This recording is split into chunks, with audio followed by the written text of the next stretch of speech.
where Hilltop stood. I can still see its hanging roofs against the cypress trees.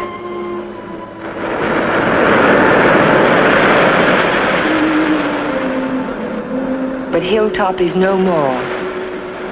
There is only a scar of jutting rock where once its windows glittered in the California sun.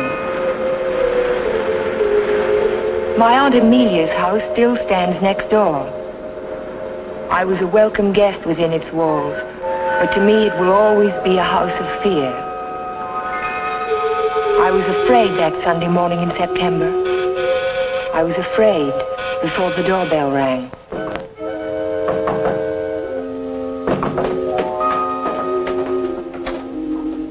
Morning, Ellen. Good morning, Mary. Hello, Amelia. Where is he? Where's Cohen? Jeff?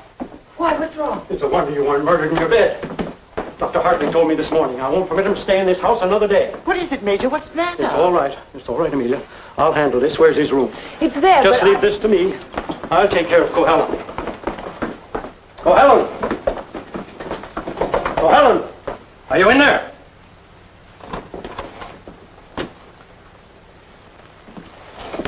He's gone. He can't be. He said last night... Well, I mean, he must be around somewhere. I'll search the place from top to bottom. Would anyone mind telling me what all this excitement is about? You've been harboring a dangerous man. A man who is... Wouldn't it be fairer to Jeff if we waited until we find him and then he can speak for himself? Well, by all means, find him. But where? Well, supposing I look in the garage and see if his car's still there. Just what did Dr. Hartley tell you?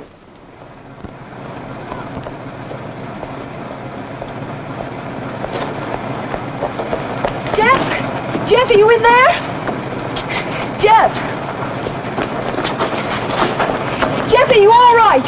Major Badger, hurry up! What's the trouble? Jeff! No! Jeff, I'm sitting in the motor! Oh, my! No! Stay out there, We haven't seen a little boy. We've got to get him out in the air. Amelia, phone for an ambulance. Yes, I will. Come on, Ellen. Right grab away. his shoulders. You grab his legs. You get him out in the air. Come on. Jeff, if only I had listened to the doctor. If you had only listened to him on the train. There was something wrong even then, something terribly wrong. I should have seen it in your eyes the first time we met.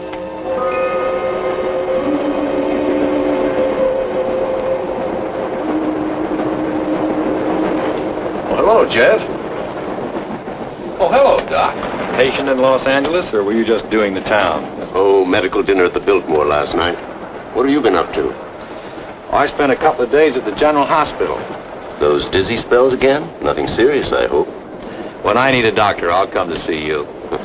I was getting some technical stuff for the Veterans Hospital I'm working on. Didn't I hear somewhere that Ben Shepard donated the land for it? That's right. Join me in a cup of coffee? No, thanks. I've just had breakfast. I'll see you later then. Oh, Jeff, Yes? I don't like those recurring periods of depression of yours. Why don't you come in and let me give you a checkup? One of these days.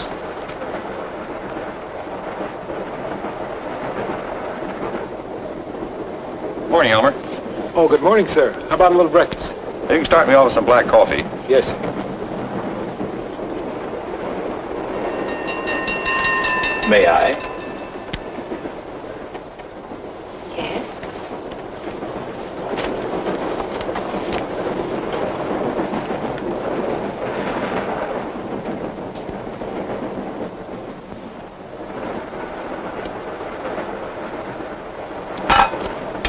Oh, sorry.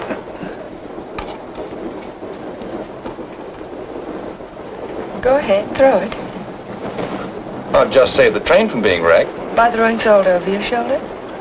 Oh, by showing proper respect to the powers of darkness. Powers of darkness.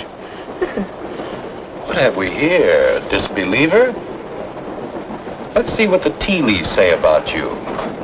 Your coffee, sir. Oh, thank you. There's a trick my grandmother taught me. She learned it from an old witch in Ireland.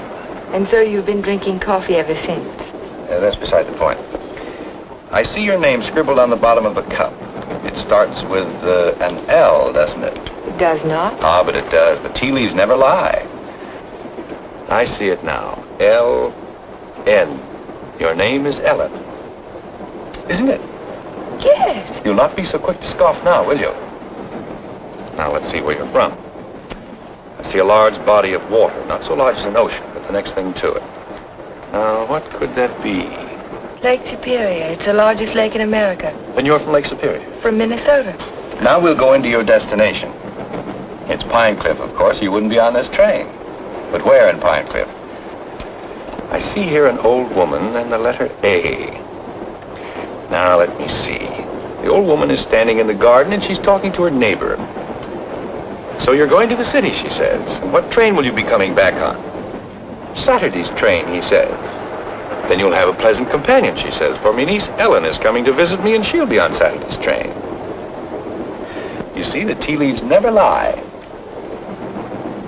And neither do the tea bags. But how will I know her, I says to Amelia. Sure, now, she says, just look around the parlor car and the prettiest girl there, that'll be Ellen Foster. You're a real Irishman, aren't you? You've obviously kissed the blonde down. Kissed it, she says. I wear it on my watch fob. And just from what part of Ireland do you come? Flatbush.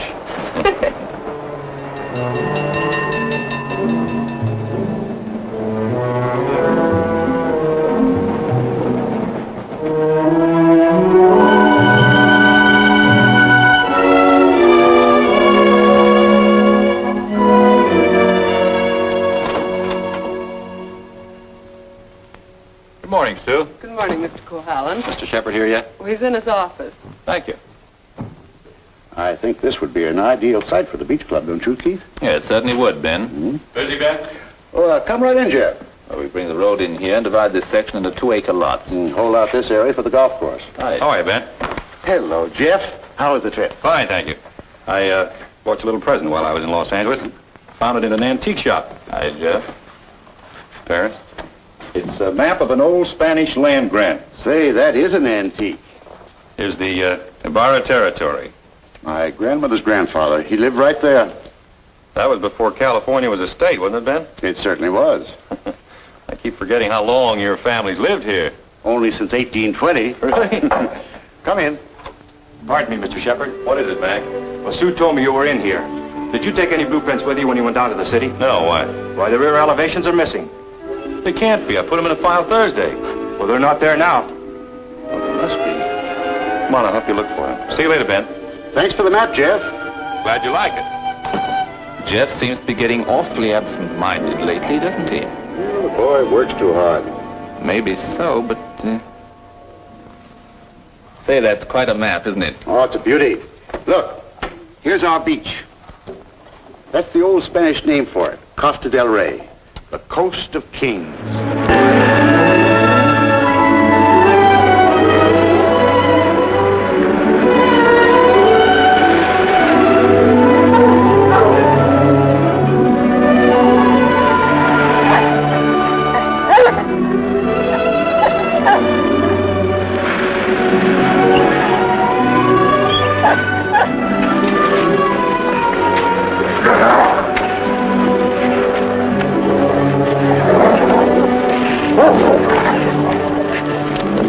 Down, mister, down.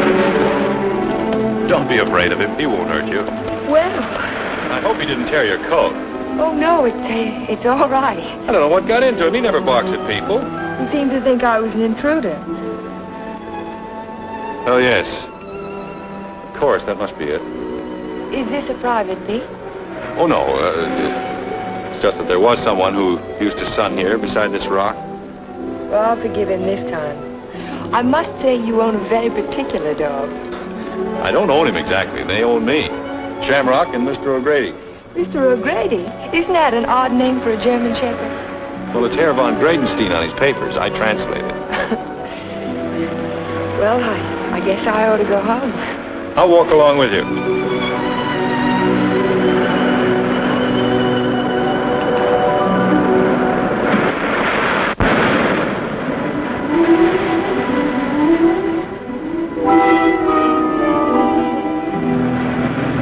What an amazing house. Don't you like it? Yes, I think I do. It looks as if it had wings. As if it could take off and fly across the sea. That's the effect I was striving for when I built it. You built it? My house. It certainly belongs exactly where it is, doesn't it? Yes, I think a house ought to blend with its environment. If it's built in a valley, it should crouch between trees. If it's on top of a hill, it ought to be part of the sky.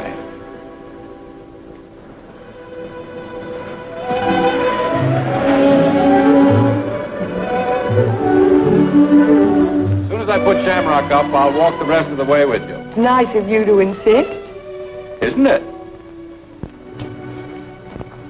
I'm beginning to like your house more and more. You can't take it all in at the first glance, can you? No, it's like some people that way, I guess. You have to know them a while. Like you, for instance? Yes, I suppose that's true of me, too. We don't have houses like that in Minnesota. Do you mind if I take a closer look at it? I thought you said you were late. Oh, another 10 minutes won't matter.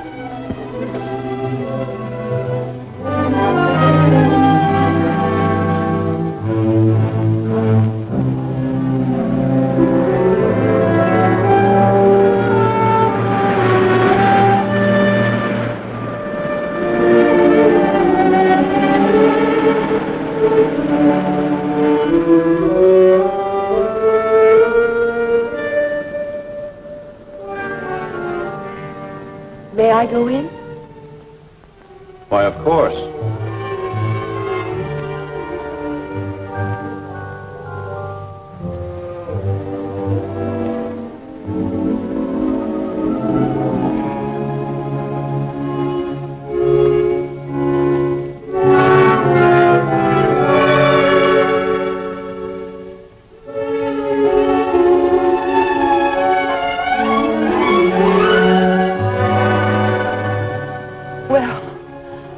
I just don't know what to say. You care for a drink? Thank you. Sherry, all right? Yes.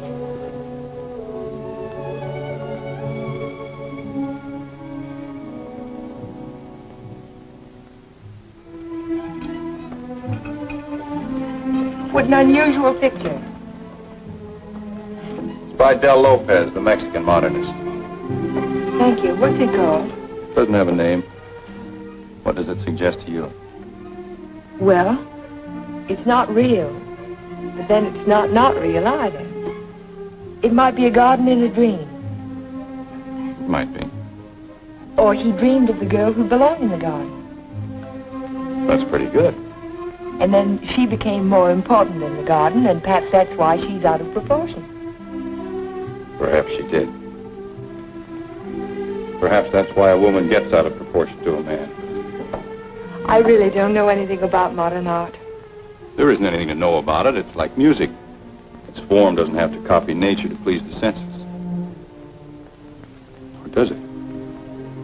We were talking about art. I was talking about figures. Are you interested in figures? I have a Sivigliano. You have a what? Sivigliano, an Italian sculptor. I bought one of his porcelains with my first fee. Would you like to see it? Yes, I would. Where is it? Over by the window. Come on, I'll show it to you. This is my good luck charm. It's called Hotai, the Chinese goddess of chance. Sevillano always...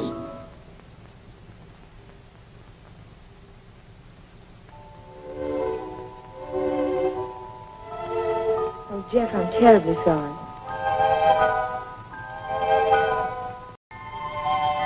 Can it be mended? No, it's beyond mending.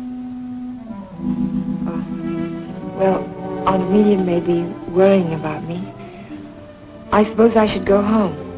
Yes, I suppose you should.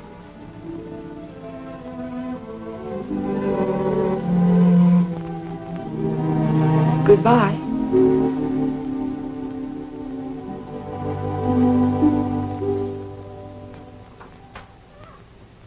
Good afternoon, Luella. Hello, Miss Foster. Is Aunt Amelia at home? I didn't see her go out. Ellen. Oh, hello, Aunt Amelia. Were you afraid I was lost? No, I was sure you could take care of yourself. But it was getting late, and I was afraid you'd forgotten about the dance at the country club tonight. Of course not. I just ran into Mr. Cohallen on the beach, and I stopped by his house for a glass of sherry. You were inside Hilltop? Why, yes. You don't disapprove, do you? After all, I'm a little old to need a chaperone. But no one's ever been inside Hilltop before, No one. except Jeff. It's funny. He built it for his bride. Then there's a Mrs. Cohallen. No, Vivian was killed the night before the wedding. How awful. Aunt Amelia, Yes, dear. what was she like? Vivian, she was the most beautiful girl you ever laid your eyes on. She was Ben Shepherd's daughter. Ben Shepherd. Ben owns most of Pine Cliff. That's why it was such a perfect match. Jeff was a protege of his, more like a son. And when he fell in love with Vivian, Ben was delighted. Of course, he adored Vivian, especially after her mother. And I shouldn't talk about a mother. It was such a scandal. Poor Ben. Aunt Amelia, you said that Vivian Shepherd was killed. Was it? It was an accident. Jeff told Ben it was bad luck to have a party before the wedding, but Ben insisted. There were so many people there. Jeff and Vivian stole away in her car, and 5 minutes later she was dead in a collision on 12-Mile Drive. You never can tell what private tragedies people have had, can you? I mean, when you first meet them. He seemed so light-hearted on the train. He can be that way sometimes, and the next minute he's strange, like never inviting people into his home and never mentioning Vivian's name. I can tell you one thing, we've been pretty worried about Jeff, but the way he's been acting. Well, how would you expect him to act after a shock like that? Seeing the woman he loved killed right in front of his eyes? To wonder he didn't go out of his mind. Don't get so excited, dear. I'm sorry. And don't get too interested in Jeff Cohallen. There were other attractive men in Pine Cliff. Oh, men who aren't... Men who aren't what, Aunt Amelia? Well, after all, he has had a tragedy in his life, and it's only a year ago. Hadn't we better get dressed? Yes.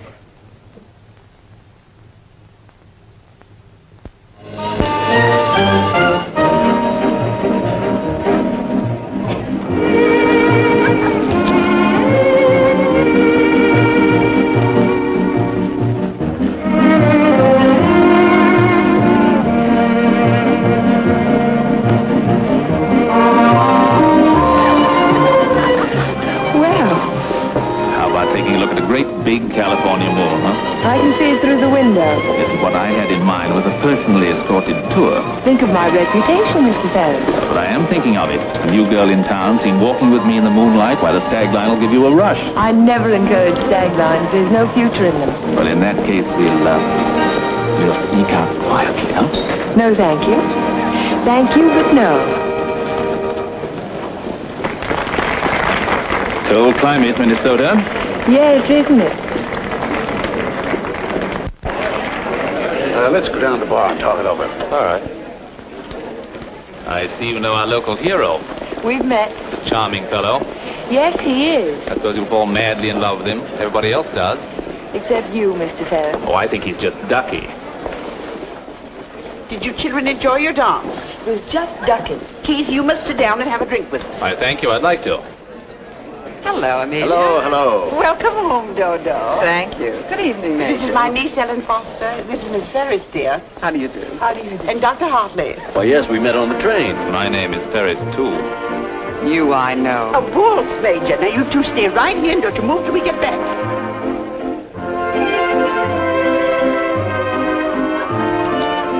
Miss Foster, the only dance I know is a waltz. Will you risk it with me? I'd love to, Dr. Hartley.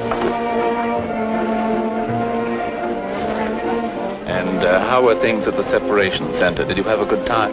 Reno is delightful. I received my discharge papers yesterday. You'll get your copy in the mail. Well, that calls for a celebration, doesn't it? It certainly does. In that case, I'll take you down to the bar and buy you a drink. Oh, really? Oh, come now. We're civilized people, aren't we? Well, I guess it can't do any harm. You know, I think it ought to be a lot of fun, now that we're not married anymore.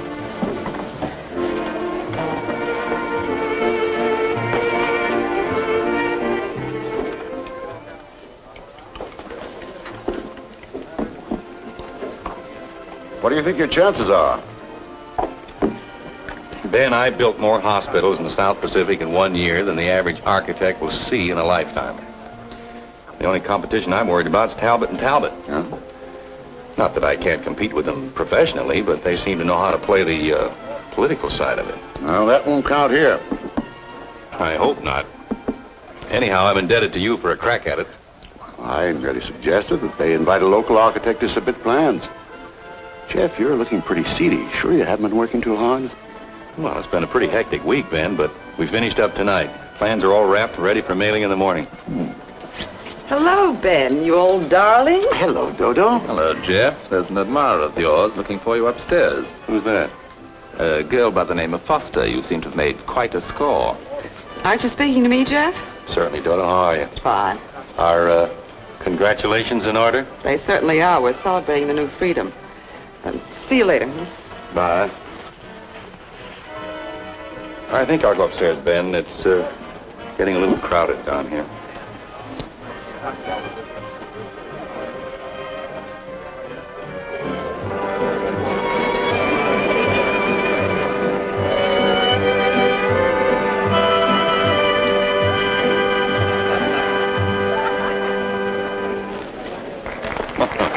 Too long? I'm completely exhausted.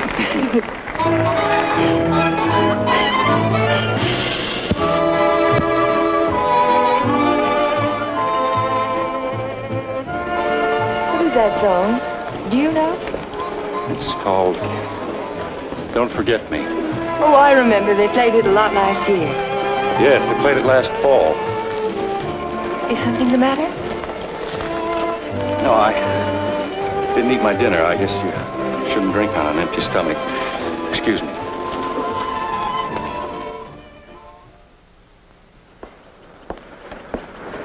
Here, Butch.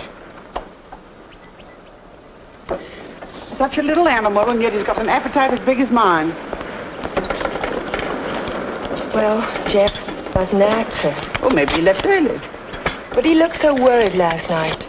Well, supposing he's ill and there's no one to take care of him. After all, dear Jeff's a big boy now. Oh, how nice. We're invited to Ben's Fiesta next week. He gives one every year. I think I'll walk over and make sure he's all right. Who, Ben? Oh, you mean Jeff?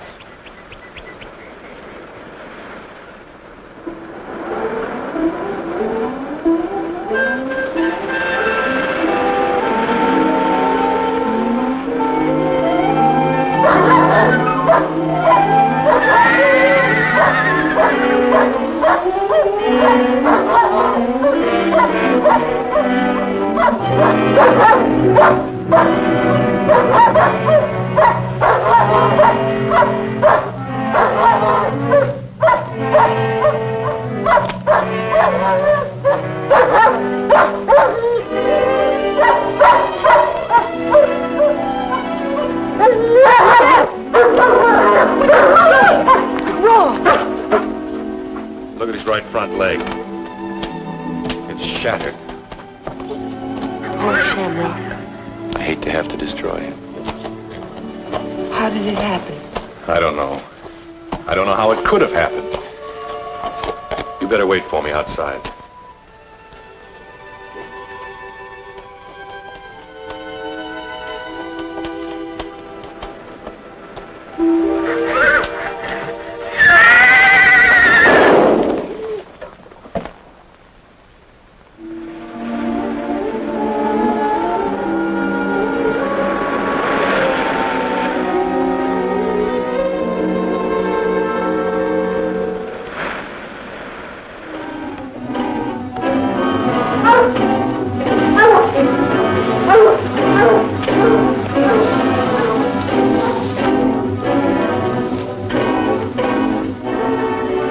Which way he went? Who? The man. What man? He was hiding in the bushes. Didn't you see him? No. I only saw some branches move, that's all.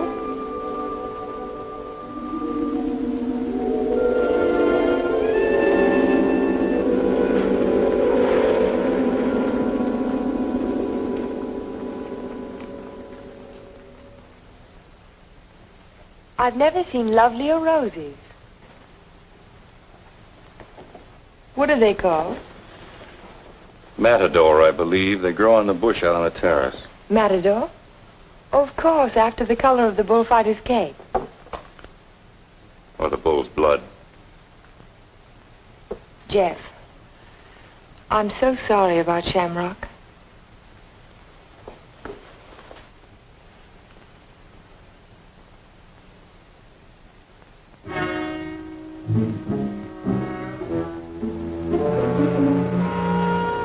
Helen,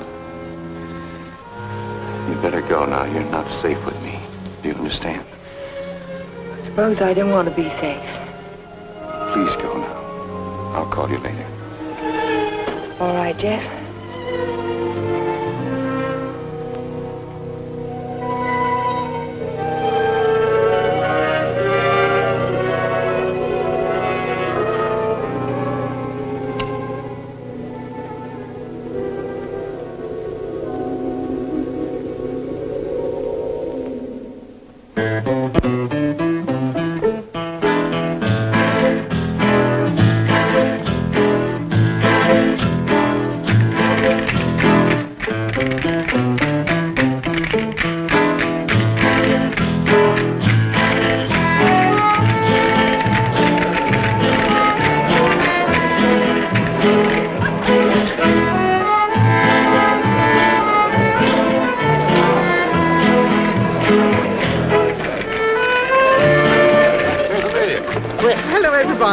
Ben, this is a wonderful part. Oh, thank you, Amelia. Tell me, have you seen the Major? Yes, he's right over there. Thank you. Excuse me, please. Certainly. Will you excuse me, please? All right, Ben. Major, I wonder if you could tear yourself away from these charming people and come and speak with Mrs. Atkinson. She's dying to talk to you. You know, for over 90 years of age. Go ahead, tell me. What does a certified public accountant do? Especially a pretty certified public accountant. I compile actuarial tables for an accident insurance company. What are the odds against a man fracturing his arm? That sort of thing. Oh, what are the odds? 90 to 1 that you won't break your arm this year. Well, that's good. But if you do, it's 2 to 1 that it'll be the right arm. Or have you noticed that in your practice? No. What I've noticed is that my patients have all their fractures just when I'm ready to sit down to dinner.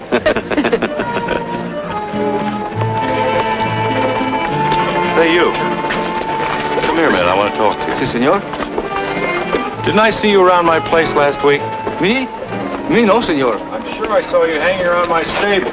Me? No, senor. Some other fellow, but not me. Just a minute. All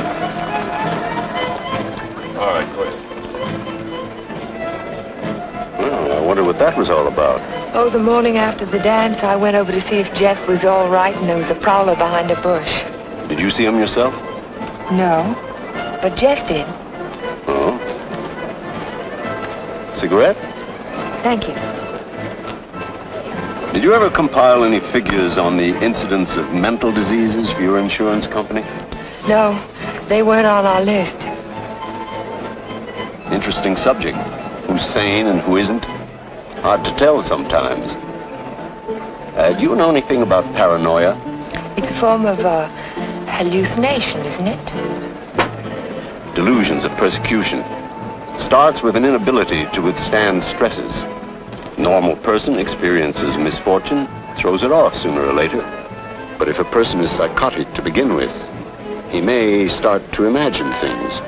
He might even begin to imagine there's a conspiracy against him. That's when he gets dangerous.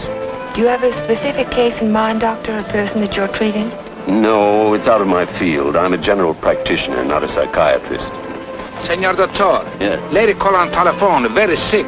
You come right away? Did you get the address? Si, senor. Oh, thank you. Forgive me, please. Of course.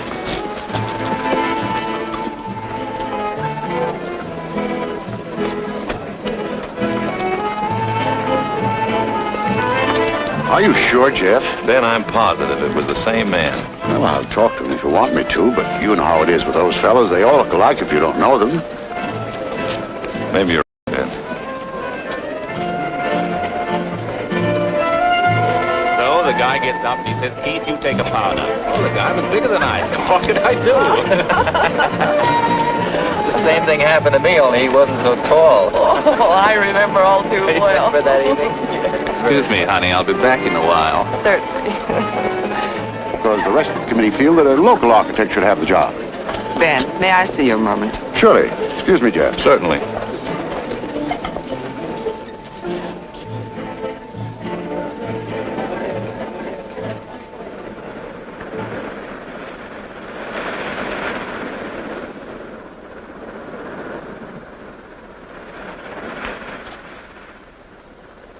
Well, if it isn't Miss Icicle from Minnesota.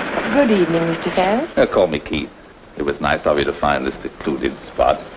Are you always this way when you've been drinking? Oh, now this Miss Prim and Proper business didn't fool me for a minute. I spotted you the first night. Don't.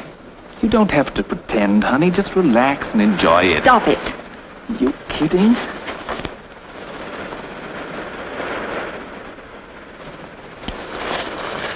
Jeff. Hello, Galahad. Been playing Peeping Tom? Get out. Don't be ridiculous. As I was Would you saying, mind honey, leaving us alone? Jeff, please I'd like to don't. have a few words with him. Privately. If I ever catch you around Ellen again, I'll run you out of Pine Cliff. Galahad, you frighten me. I'm warning you, I mean it. Keep away from her. I know too much about you. So what? You'll never open your mouth. That's the beauty of it. It's your story, and you're stuck with it.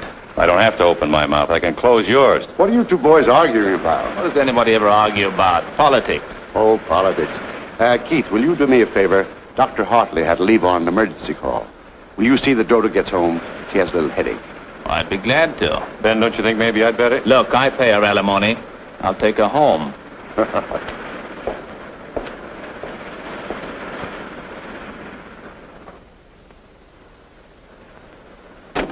It was a lovely, lovely party, darling. I'm glad you enjoyed it. You're sure I can trust you to take her straight home? Oh, the car knows the way, Ben, all by itself. Good night, then. Oh, Ben. Yes? It might be a good idea to keep an eye on Jeff tonight. See that he doesn't drink anymore. He was getting a little out of control. Thanks, Keith. I'll watch him. Good night.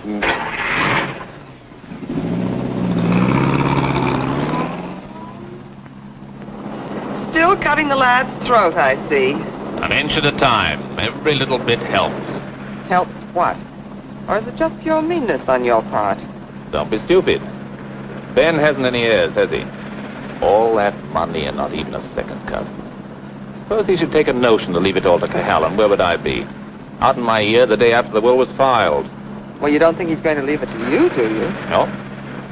No, I'm voting for charity, with Keith Ferris as administrator of the estate.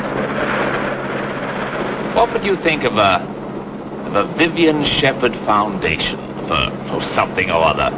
That turns even my stomach. Oh, I'm very well, thank you. You were in the cavalry, weren't you, Major? Well, I'd like to ask you a question. Can a horse break its leg in its own stall? What's that? You think it's a chance in a million? No, I was just computing the odds on an accident that happened last week. Well, thank you very much for the information, Major. Good night.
dog howling. And I heard it too. Could you tell where it came from? No. It's around here someplace, but I can't locate it.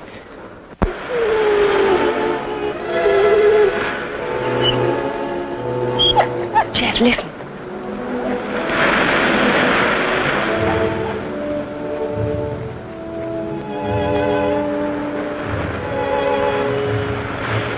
What's the matter, mister?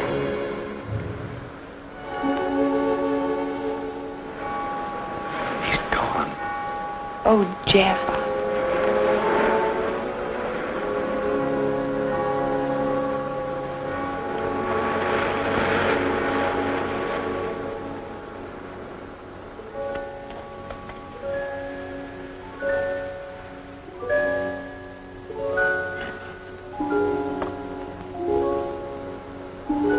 Well, that's about all we can do tonight.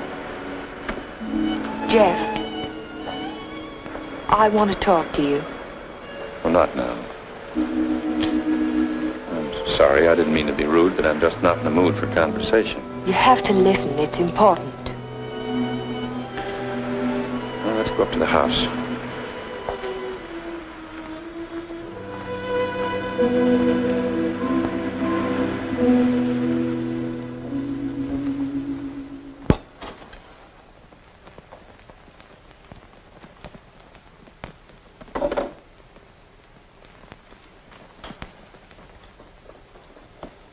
All right, let's have it. I talked to Major Badger tonight. He can't understand how Shamrock could break his leg in his own stall. Well, he hasn't anything on me. I can't understand it either. Unless it's bad luck. Don't call it luck, Jeff. What would you call it? I'm not sure. A few days ago, this rose was on your matador bush. It was alive and beautiful. Now it's dead. Was that bad luck, or was it cause and effect? You picked it, so it died. I didn't pick it. The whole bush died overnight for no reason. There must be a reason. There's always a reason for everything. Is there? Maybe you can give me a reason for this. Take a good look at it. It looks different. Is it the way the light hits it? It isn't the light, it's the colors. Look at it again. Oh, I see what you mean. They faded, haven't they? All the life's gone out of it. Your rose bush dies. Your painting fades. But have you ever had a common, ordinary fall, Jeff? What do you mean? 65% of all accidents are falls. Falls down a flight of steps, falls out of a tree, falls off a ladder, or in a bathtub. But nothing of that sort ever happens to you. It's too ordinary. Your kind of accident has to be unique. What are you driving at? Your bad luck, Jeff. It's a little too bad to be true. Your porcelain figure fell off the table while nobody was in the house. Shamrock broke his leg while he was in his own stall. Now your picture fades. It's too bizarre, Jeff. The impossible can happen, but not over and over again. Are you trying to tell me they didn't happen? No, they happened all right, but it wasn't luck. Can't you see the pattern that runs through all your accidents? Shamrock, Mr. O'Grady, your picture, your statue, your rose bush, and the collision on the highway last year. That's when it all began. 6 accidents, and every one of them killed something you loved. Do you know what the mathematical odds are against a run like that? 1 billion to 1. Are you telling me they weren't accidents at all? No, I'm only trying to tell you that lightning can strike twice in the same place, Jeff, but not 6 times. You mean you think that all of these things have been planned by someone? Someone who hates you, who's trying to destroy you. Who could it be, Jeff? I don't know. We'll find out. We'll go back to the beginning, the night that Vivian was killed. We'll talk to the policeman who reported the accident.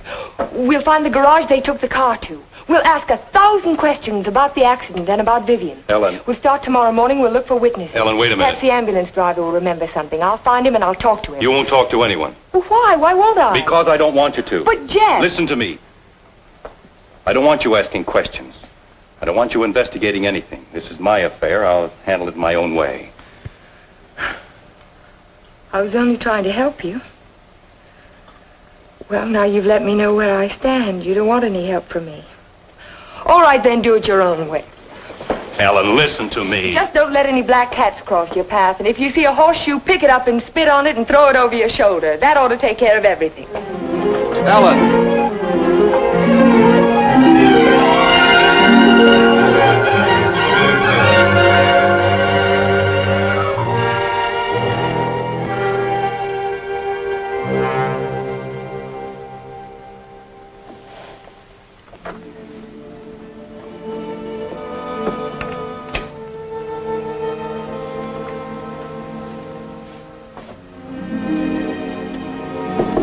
Come in. Hello, Aunt Amelia. You didn't tell me good night, dear. I'm sorry. Is anything wrong? No, there isn't anything wrong. There isn't anything right either. I saw you come home. You were at Jeff's again, weren't you? Yes. I don't want you to think I'm an old busybody, but I'm all the family that you have, and it would help you to talk to someone. What is there to talk about? He doesn't love me, he never will. He's in love with a memory. I tried to warn you to be sensible. Sensible. I love him. I've got to help him if I can, whether he likes it or not. I know. Good night, dear. Good night, Aunt Amelia.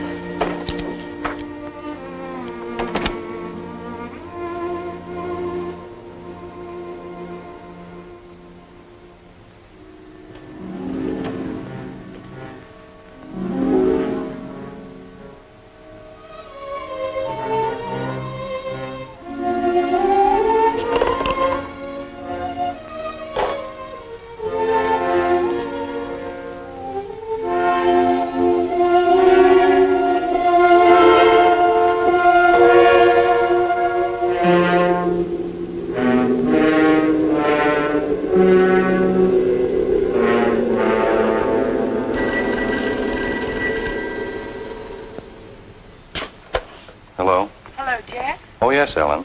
I've taken your painting to an art shop. You did what? I found out some very important information. If you come over tonight, I'll tell it to you. No, I can't tell you now. Look, I thought you understood I was going to handle this in my own way. Don't argue, Jeff. Just come on over. Goodbye. Well, what do you think? It's hard to understand why it's faded. The artist didn't use pen colors, he didn't even use tempera. There must be a reason. I would say this was painted with London watercolor. That's the best you can get. Nothing fades them except continuous exposure to strong sunlight for at least a month. That's impossible. I can't imagine what caused it. Well, I tell you what I can do. I can talk to a couple of artists I know. They might have an idea. I think my best bet is to go and see Trilfeed. He's a watercolor man. He's one of the best. He ought to know everything about it. I think I'll catch him tomorrow morning. You know Trilfeed, the naturalist. He paints the dogs and horses and cows. My wife, he made a beautiful Thank you painting. very much. I'm sorry to have troubled you. Oh, no trouble at all. Oh, Miss Foster. Yes? I just remembered something. Years ago, I framed some pictures for a painter by the name of Torres, Vicente Torres. One of the paintings was an old lady playing the guitar. It was a watercolor. And it faded? The man who bought the picture took sun lamp treatments that winter, and he took it on a couch right under the paint. And he was mystified why the color faded. So Vicente found out that the rays from the sun lamp broke down the pigment. Can you remember the name of the man who owned that picture? I don't think I ever knew. It was some local man. What about the artist? Is he still in Pine Cliff? Torres? He died 5 years ago. Oh. Thank you again. Yeah.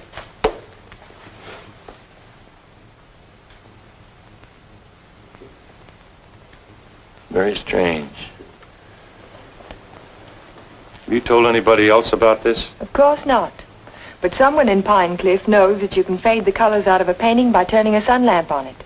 If we can find out who owns that picture, Jeff, the portrait of the old woman with the guitar... What would it prove? If somebody wants to destroy a painting, there must be 100 easier ways of doing it. It's not all. Read this.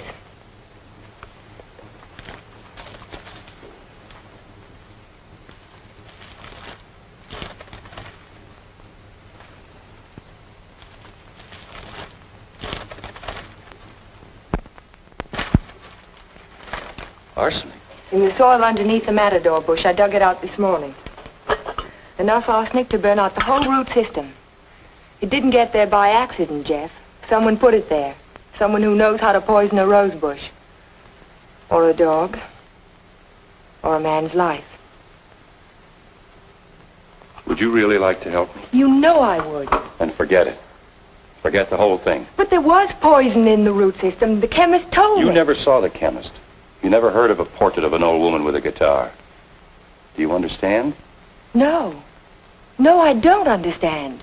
Jeff! Jeff! Your house. Look out the window. I saw it from upstairs. What? It's burning!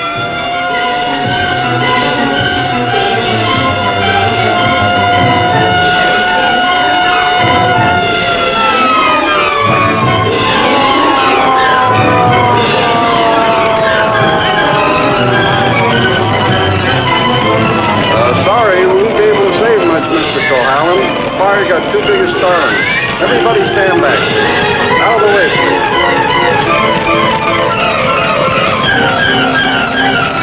Hello, Jeff. It's a lovely fire, isn't it? You know, you can see it for miles. Jumped right in my car and drove over. Wouldn't have missed it for anything.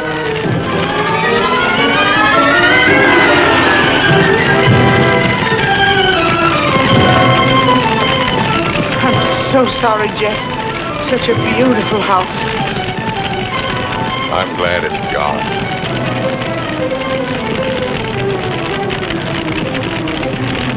Be sure to tell Jeff that he's welcome to come and stay with us as long as he likes.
No, he hasn't come in all day. Have you tried to locate him at Mrs. Foster's?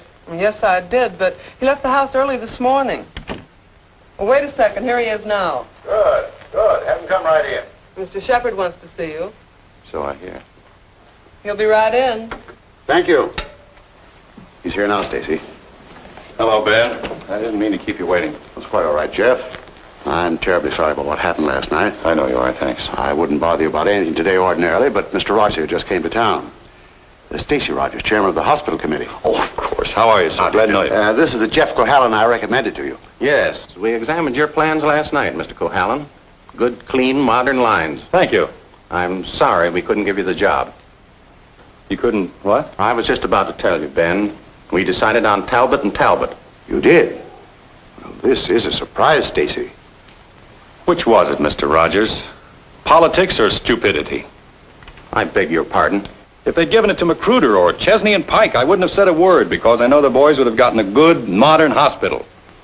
But Talbot and Talbot haven't had a new idea since Burnham did the Flatiron Building. Oh, now, take it easy, Jeff. Oh, they're not architects. They're political finaglers. Maybe you can tell me just one detail in their plan that was an improvement over mine. Name just one. Young man, your attitude doesn't deserve a reply. But since you're a friend of Mr. Shepherd's, I will say to you that no member of the board, myself included, could understand how a reputable architect would submit his design for an important building with no interior detail whatsoever. No detail? There were 17 blueprints of the interior, right down to the placement of the operating tables and surgery. You may have drawn them, young man, but you didn't send them to us. There were no interior details? None at all. Could they have been misplaced somewhere in your office? Not possibly. The sealed packages were opened in the presence of the entire board. Maybe you misplaced them, Jeff. You know how absent-minded you've been. Suppose you can find the duplicates. Would the board be willing to reconsider? That's impossible. The contract has already been awarded.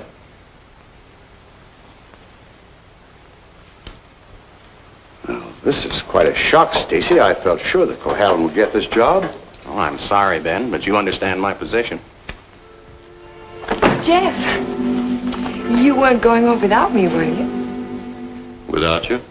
You told me to drop in at 5:30 and you'd drive me home. Do you remember? I'm not going home now. Was anything wrong? Everything's wrong. Come on, let's get out of here.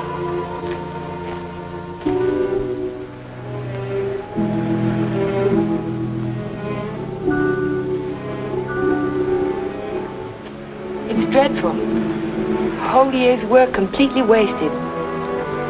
Typical Cohallen luck. Don't keep calling it luck. Supposing someone took those plans out of the office and wrapped the package over again.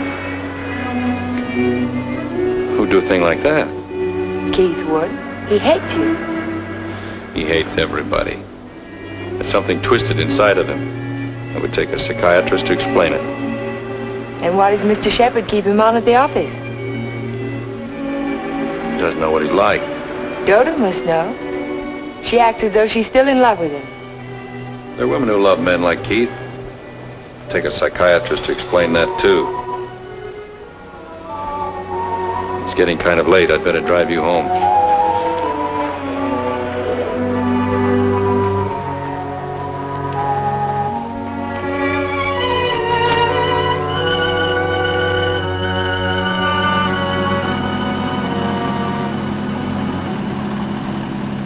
Isn't this near where...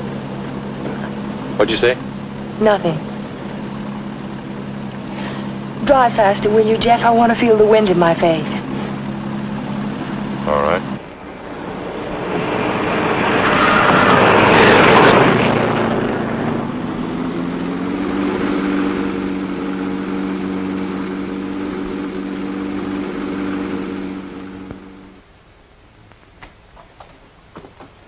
Here you are, Miss Foster. 296 Hall Street, Fall River, Massachusetts. Thank you very much, Sergeant. Just one thing more. The accident happened on 12 Mile Drive, didn't it? That's right. Just 3 miles from Pine Cliff. Thank you very much. Traffic Department. Miss Foster. Who? Just a minute, please. Oh, Miss Foster. It's for you. For me? Hello? Miss Foster? This is Dr. Hartley. Oh, hello, Doctor. How on earth did you know I was here? My office is just across the street. I saw you go into the police station as I parked my car. Are you in trouble, Miss Foster? In trouble? Why, no. I mean, not exactly. I think you better drop into my office. Can you come over right away? Well, I have a long-distance phone call to make first. Well, just as soon as you complete your call. Yes. I think I could come by in about 20 minutes. Thank you.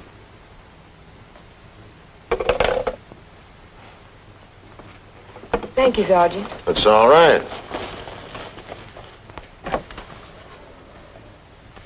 Miss Foster. Hello, Dr. Hartley. Come in. Come in.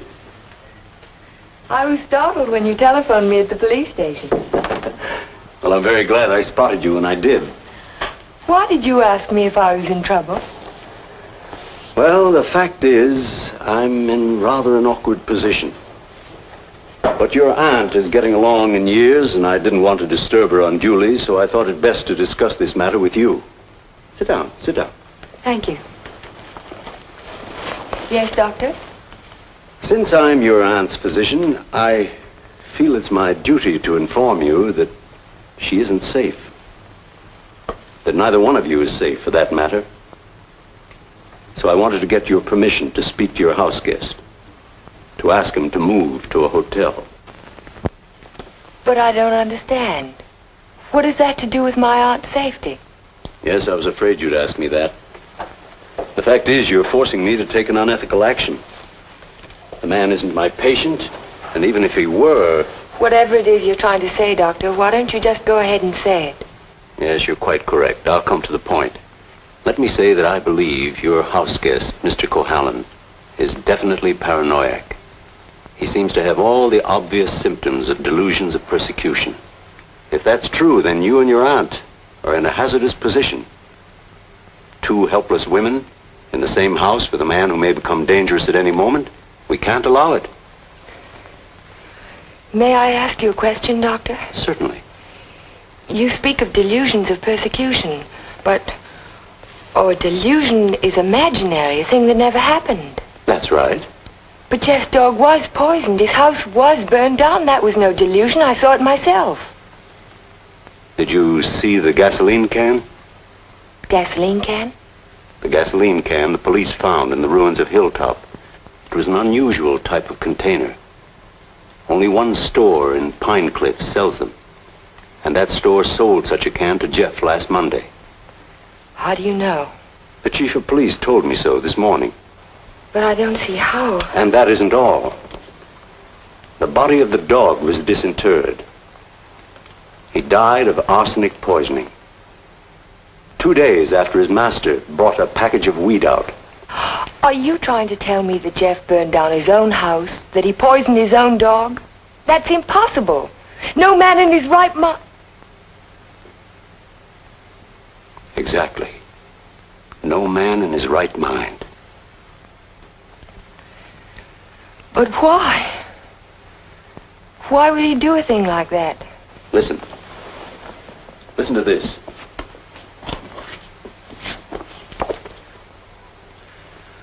Once the feeling of guilt is firmly established in the subconscious, the patient may do injury to himself as a form of penance or self-imposed retribution.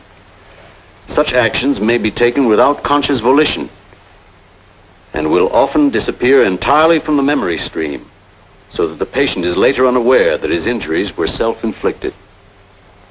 That's my theory, that Jeff is suffering from feelings of guilt, and he's unconsciously punishing himself for it. Guilt? You keep talking about guilt.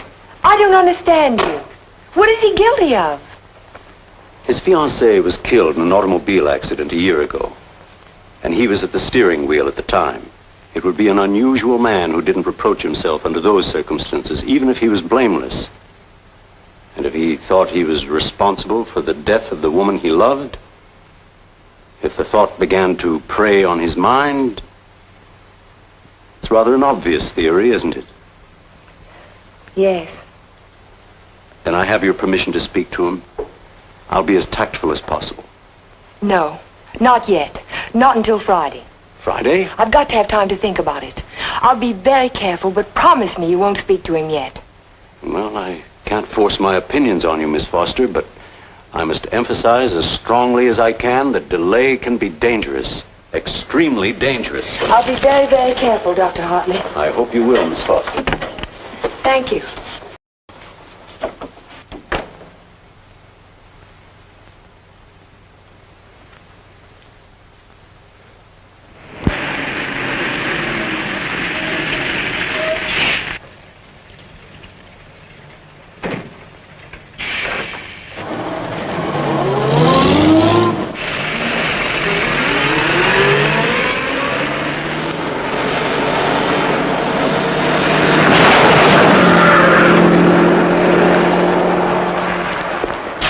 That man must be crazy. Thank you very much.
Hello, Jeff.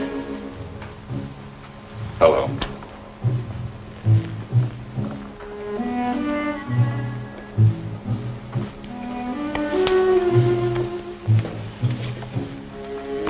Jack of spades.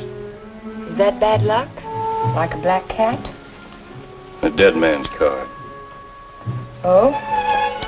Is there a card for a dead woman? The queen of spades. I almost drew it this afternoon. Oh, what happened? Oh, I just gotten off the bus and was waiting to cross the street and a car nearly ran me down. It almost seemed to be trying to. Did you see the driver?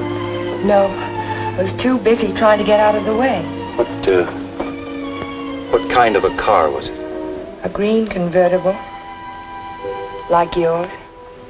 Except the top was up.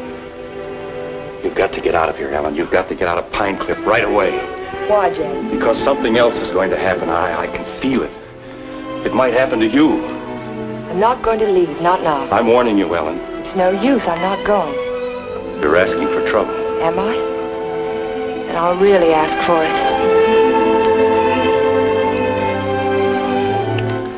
Watch yourself closely. Watch yourself every minute. Don't trust anybody. Not even you? Not even me.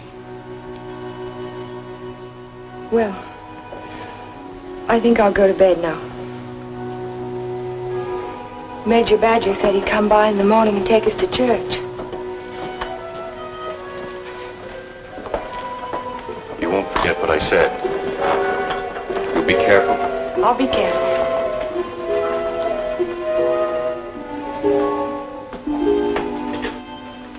Jeff, Yes? how long have you known Dr. Hartley? For years, ever since I came to Pine Cliff. Has there ever been any bad feeling between you? No, why should there be? Well, he thinks that the shock of Vivian's death might have affected your mind. He thinks that you might be paranoid.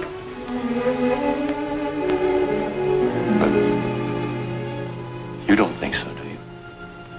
No, I don't think so. Good. Good night, Jeff. Good night, Ellen.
I had to see you again. I wanted you to have this. Don't be afraid to use it if you have to. I want you to wait for me tomorrow morning. Tomorrow morning? You mustn't leave the house. You mustn't leave the house without me. Promise you won't. All right, Jeff. I promise. You won't forget when Major Badger arrives? No, I won't forget. Good girl. Good night.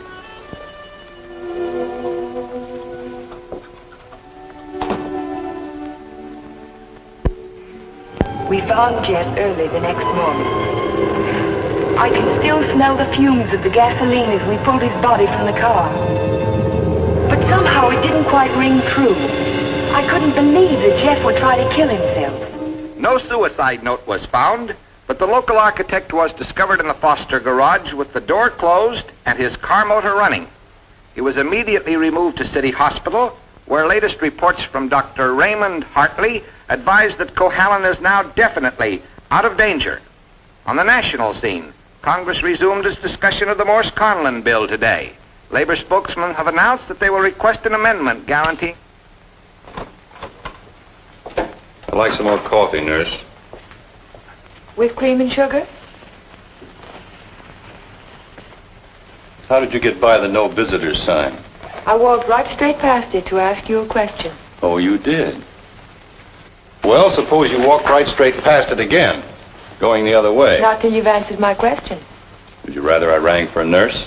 Oh, you weren't that way on Saturday night when you needed me. I made you a promise then and I kept it. Now I think you owe me the answer to one question. Just one.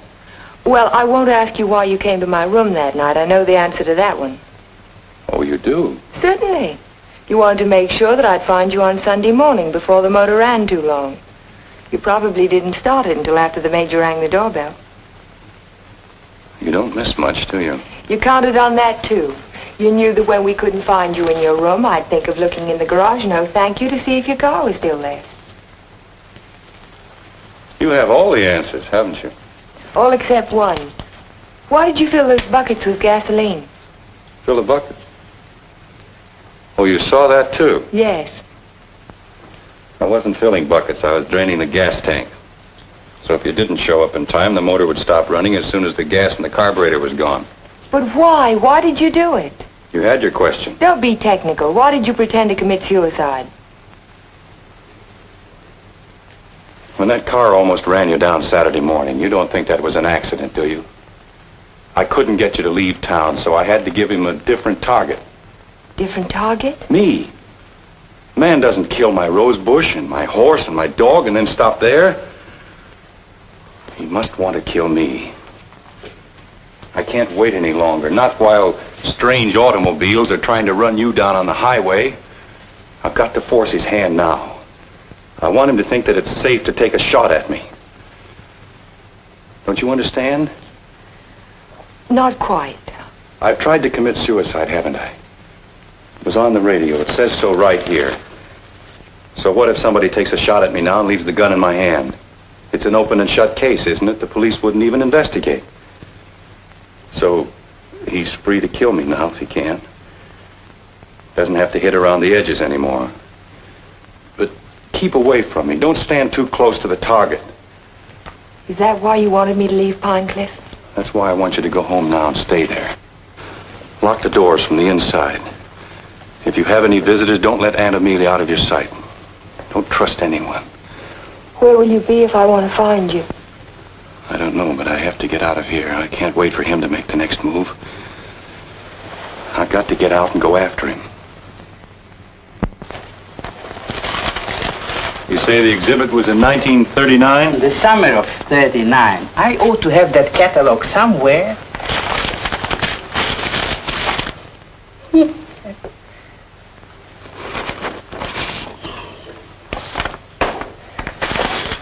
Here we are. And there's a list of all of the exhibitors in here? The back of the book. Practically every artist who might have known Torres. Oh, yes. This is perfect. Exactly what I was looking for. Thank you. Good afternoon. Yes? Are you Mr. Strabini? Strabini? Yes, that's me. Did you ever know an artist by the name of Vincente Torres? Vincente Torres? Yes. No.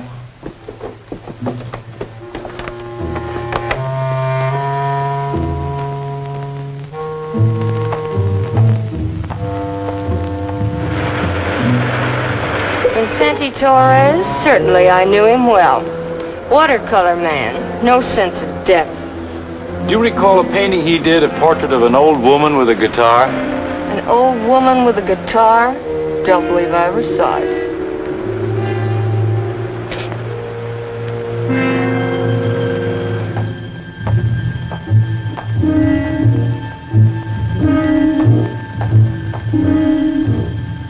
The old woman with a guitar? Yes, I remember when Torres painted it. It was during his Renoir period. Do you remember who he sold it to? Didn't know he ever found the sucker. It was a piece of tripe. Well, thank you. Not at all.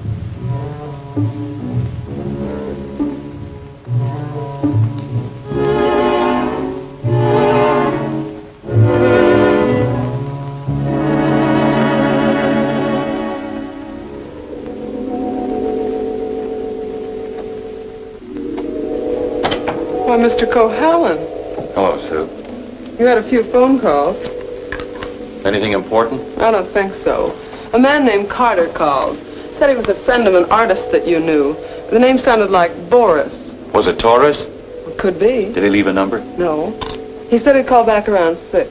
What's after that now? When Mr. Shepard's anxious to see you. He's still in the office. Okay. Shepard Estates. Oh, yes, just a minute. Mr. Carter. Hello? Yes, that's the man, Vincente Torres. Do you remember a watercolor he painted, a portrait of an old woman with a guitar? You do? Do you remember who bought it? You're absolutely certain? Oh, thank you.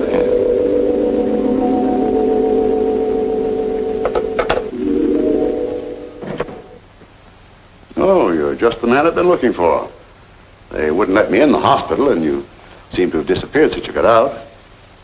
Well, I had some important things to do, Ben. Well, anyhow, you're here now. That's the main thing. Of course, I know it was an accident, boy. You couldn't have done it deliberately. Couldn't I? Of course not. But just the same, you've been overworked lately.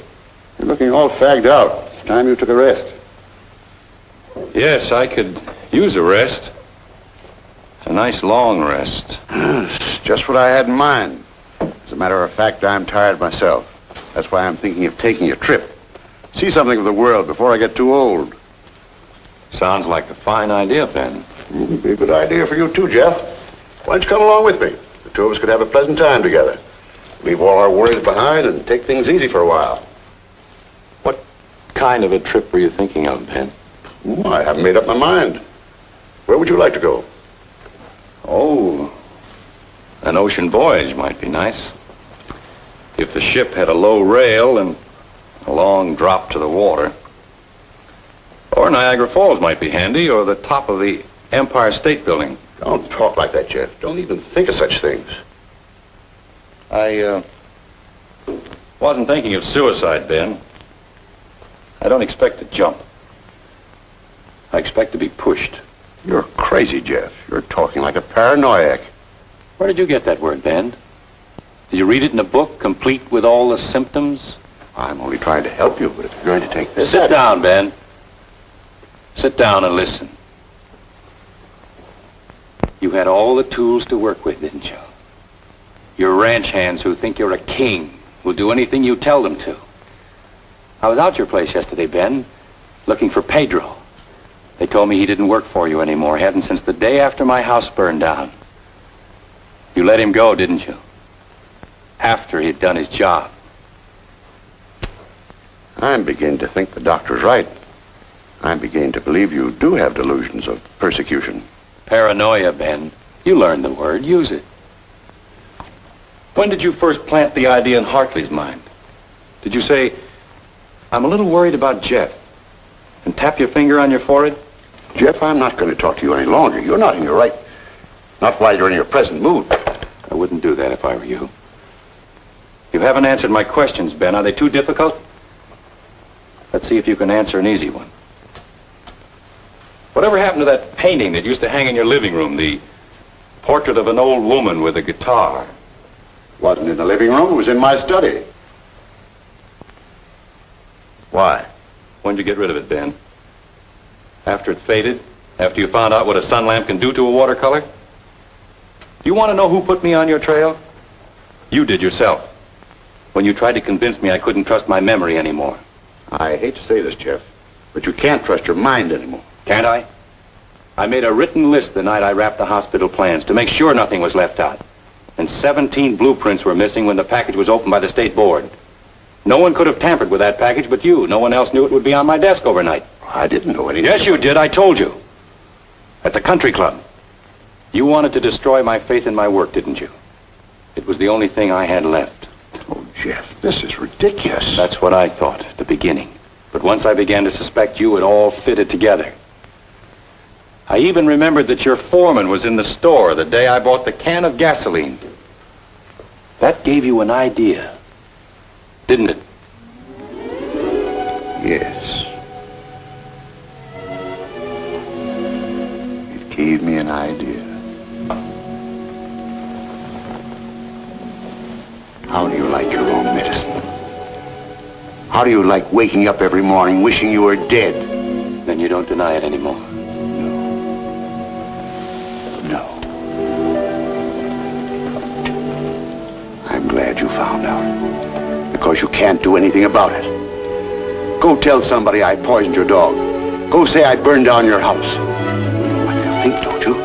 They'll think you're crazy. I don't care about the others. It's what you think that's important. You've been like a father to me, Ben.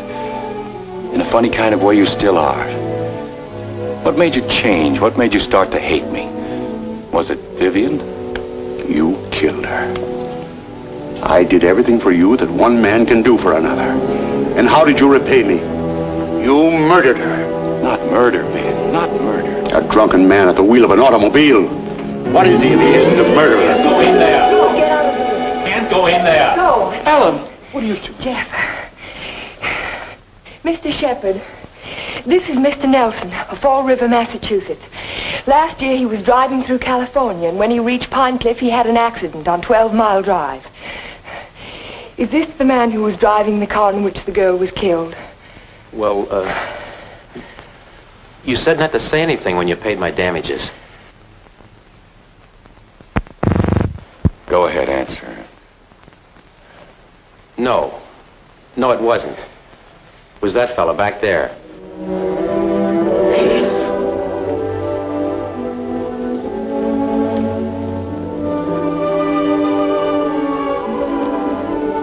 Thank you, Mr. Nelson. I tried to keep it from you, Ben. At the party you gave the night before Vivian and I were to be married, I don't know whether you remember or not, I said something to you about the room being a little stuffy. I wanted to go outside for some air. I was really looking for Vivian.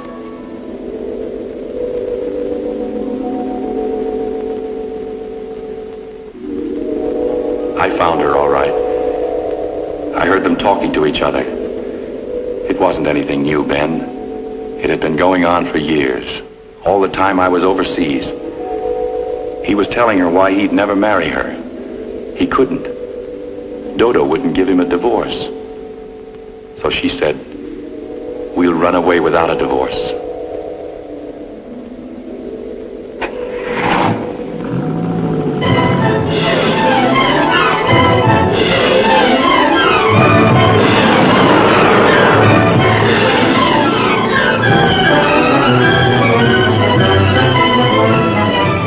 On the 12 Mile Drive. I didn't know where they were going, but I knew I had to stop them if I could.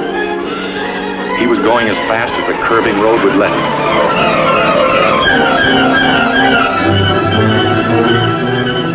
I tried to catch him, but he was driving like a madman. We were coming to the fork where 12 Mile Drive meets the highway. I saw a car approaching on the main road. Ferris didn't see the other car. I knew what was coming, but there was nothing I could do to stop it.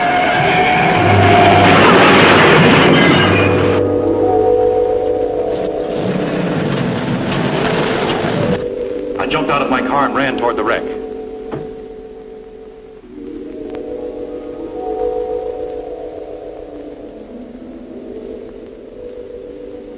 He said, do something for her. But there was nothing anyone could do for Vivian. There was only one thing left to do for anybody. I told him to take my car and get away from there.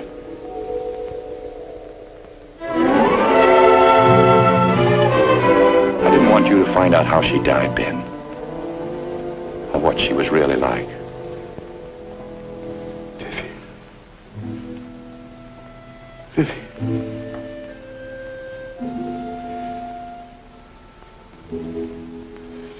I'm sorry you had to know, Ben. Even now.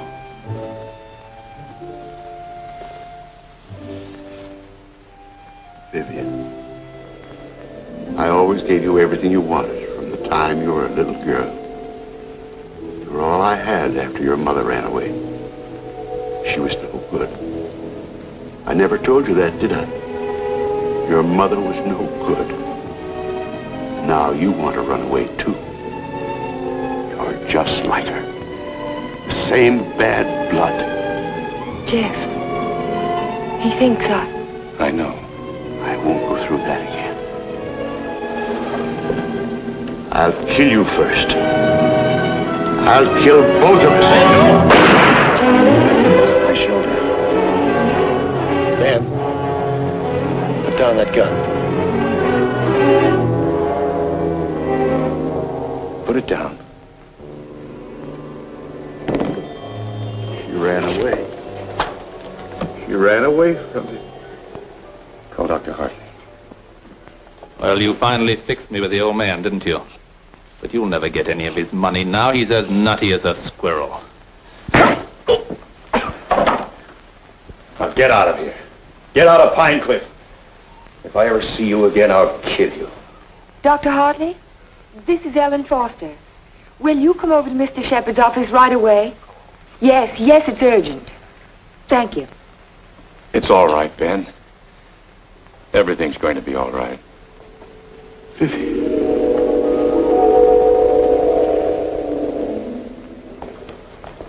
Well, Doctor, will he live? He's healing beautifully. No infection, no complications, simple perforation of the deltoid. And all the time I thought it was my shoulder. You won't need that thing anymore. Good. Here. He'll be as good as new in a week. Tell me about Ben. Well, Amelia, Ben was the psychopath, of course, from the beginning. I ought to have suspected it, of course. Now he's had what the psychiatrists call a catharsis. He's brought his troubles out into the open. Ellen helped to bring them out when she phoned Fall River. He'll be all right now, in time. Well, I'm very happy to hear that. Well, I hate to drag myself away, but the ill and injured are waiting. I'll see you to your car, Doctor. Bye, Ellen. Jeff. Goodbye, Dr. So long, Doc. And now, young lady, suppose you come along with me.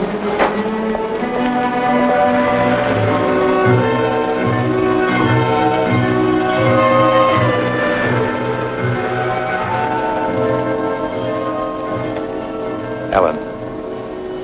Yes, Jeff? There's something I've been wanting to ask you. Yes, Jeff? How in the world did you ever find that fellow from Fall River? Oh, I found him in the traffic accident records at the police station. What made you think of him? The way you drove your car on 12 Mile Drive the other night. You could never have driven so recklessly with me if you'd been at the wheel when Vivian was killed. Not on the same road in the same place at the same time of night. You're pretty smart, aren't you? No. Yes, you are. You're very smart. No, I'm not. Oh, yes, you are. No, because I thought that you loved her. I thought you loved her all the time. I never really loved anyone.